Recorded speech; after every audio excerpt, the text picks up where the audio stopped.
One piece में कुछ खास कैरेक्टर्स हैं लूफी के अलावा जो स्ट्रॉन्गेस्ट वेपन का इस्तेमाल करते हैं फाइट में, जबकि रेगुलर वेपन्स काफ़ी कम यूज में आते हैं। ज़्यादातर फाइटर्स में सुपर ह्यूमन एबिलिटीज़ और रिडिकुलस पावर्स होती हैं। इसीलिए आज हम टॉप 5 स्ट्रॉन्गेस्ट वेपन्स के बारे में देखने वाले हैं।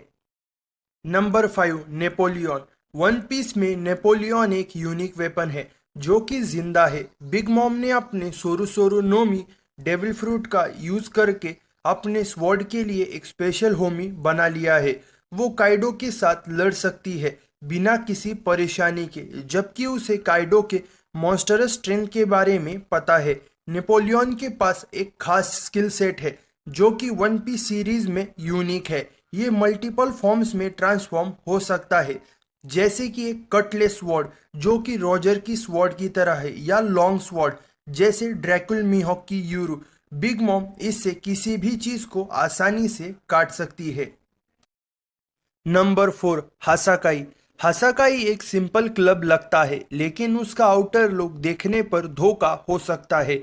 ये वन पीस सीरीज में अनडाउटेबली सबसे स्ट्रॉन्गेस्ट ब्लंट फोर्स वेपन है। काइडो वर्ल्ड का सबसे स्ट्रॉन्गेस्ट क्रिएचर है, इसलिए उसका सिग्नेचर क्लब उसके अटैक करने के लिए बिल्कुल सही है। हासाकाई अपने एक ही वार से दुश्मनों को नॉकआउट करने के लिए बहुत ही स्ट्रॉन्ग माना जाता है। ये कानाबो डेफिनेटली रूप से बहुत ही स्ट्रॉन्गेस्ट मटेरियल से बना हुआ है। काइडो ने रेमाई हाके टेक्निक के जरिए वानो कंट्री में अपने पहले ही एनकाउंटर में लूफी को इस वेपन से बड़ी ही आसानी से हरा दिया था। नंबर 3, यूरू। वर्ल्ड का सबसे स्ट्रॉन्गेस्ट स्वॉर्ड्समैन को उसके लेवल के हिसाब से एक वेपन की जरूरत होती है। यूरू एक सुप्रीम ग्रेड स्वॉर्ड है, जैसे कि सिर्फ वर्ल्ड में 12 स्वॉर्ड्स मौजूद है। इस वेपन को बेस्ट ऑफ द बेस्ट में शामिल किया जाता है। ये यूनिक वेपन बहुत स्ट्रॉन्ग डिफेंस को काटने की क्षमता रखता है। अब तक इसने जाइंट माउंटेन ऑफ आइस और एक मीटियोर को बड़ी ही आसानी से काटा है। यूरो एक रेडिकुलसली शार्प स्वॉर्ड है, और इस स्वॉर्ड से मीहॉक पूरी तरह से बदल देता है कि वन पीस वर्ल्ड में स्ट्रॉन्गेस्ट स्वॉर्ड्समैनशिप के क्या मीनिंग है।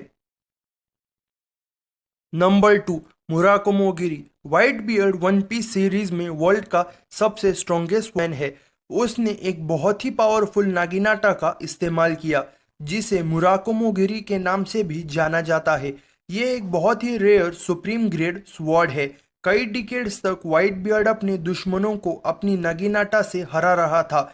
इसकी लॉन्ग रेंज और शार्प स्वॉर्ड दुश्मनों को मारने के लिए बिल्कुल सही है, जैसे कि मरीन फोर्ड आर्क में अकाइनू का लावा भी इसे तोड़ नहीं पाया था, क्योंकि ये एक मीटो ब्लेड है। जब व्हाइट बियर्ड जिंदा था, वो अपने डेविल फ्रूट के साथ अपने वेपन का इस्तेमाल करता था, जिससे वो मैसिव क्वैक्स पैदा करता था। अब मुराकुमो गिरी व्हाइट बियर्ड के रेस्टिंग प्लेस में लोकेटेड है, जो न्यू वर्ल्ड में मौजूद है। Number 1, S. पायरेट किंग ने अपने ग्लोरी डेज में वन पीस की हिस्ट्री को बदल दिया था। ये कोई सरप्राइज की बात नहीं है कि उसके पास एक सुप्रीम ग्रेड वेपन है। दिलचस्प बात यह है कि ये पावरफुल कटलेस वेपन उसके बेटे पोर्टुगस डी एस के नाम से जुड़ा हुआ है। रॉजर ने व्हाइट बियर्ड के साथ एक ड्यूएल के दौरान इस वेपन का इस्तेमाल किया था। वो अक्सर अपने स्वॉर्ड अटैक को स्ट्रॉन्ग हाकी के साथ इम्ब्यूडेट करता था, जैसे कि वो कोजो की ओडिन को सिर्फ अपने मासूरी टेक्निक का इस्तेमाल करके पीछे ढकेल देता है। रॉजर के डेथ के बाद उसकी स्वॉर्ड का क्या हुआ ये किसी को नहीं पता।